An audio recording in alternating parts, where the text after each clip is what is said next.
তো দেখো আজকে যে অঙ্কটা আছে এটা কি বলেছে, একটা অপেক্ষক আছে, সেই অপেক্ষকের ক্ষেত্রটা বের করতে বলেছে। তাহলে ক্ষেত্র মানে কি? ক্ষেত্র মানে হচ্ছে একটা সেট। তাহলে সেট মানে কি? সেট মানে নিশ্চয়ই কোনো এলিমেন্ট থাকবে, সেই এলিমেন্টগুলোকে যদি এক্স বলি তো সেই এক্সগুলো কেমন হবে?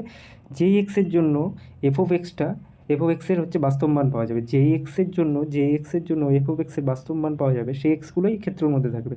তার মানে যেই এক্সের জন্য এফ অফ এক্সের বাস্তব মান পাবো, মানে F of X belongs to R, আর রিয়েল নাম্বার হবে, মানে বাস্তব মান পাবো যেই এক্সের জন্য সেই এক্সগুলোই হচ্ছে ক্ষেত্রের মধ্যে থাকবে। আচ্ছা যদি বলি আমি দুই, এক্সের মান যদি দুই বলি তাহলে কী হবে? এফ অফ টু কি রিয়েল হচ্ছে? দেখো 2+3, এই 2+3 √5, তাহলে √5 কি? √5 হচ্ছে বাস্তব মান পাচ্ছি এফ অফ টু এর মানটা, তাহলে টুটা ক্ষেত্রের মধ্যে থাকছে। আচ্ছা যদি -4 বলি তাহলে কী হবে? এফ অফ -4 এর মান যদি বের করি তাহলে কী হবে? -4+3, তার মানে কি √-1, √-1 মানে কি? আই আই কি? আই হচ্ছে বাস্তব সংখ্যা পাচ্ছি না, তাহলে -4টা ক্ষেত্রের মধ্যে থাকবে না। ঠিক আছে, তাহলে এই জিনিসটা বুঝে গেলাম যে ক্ষেত্রের মধ্যে থাকতে গেলে এফ অফ এক্সের মানটা বাস্তব আসতে হবে। তাহলে এফ অফ এক্সের মানটা বাস্তব কখন আসবে?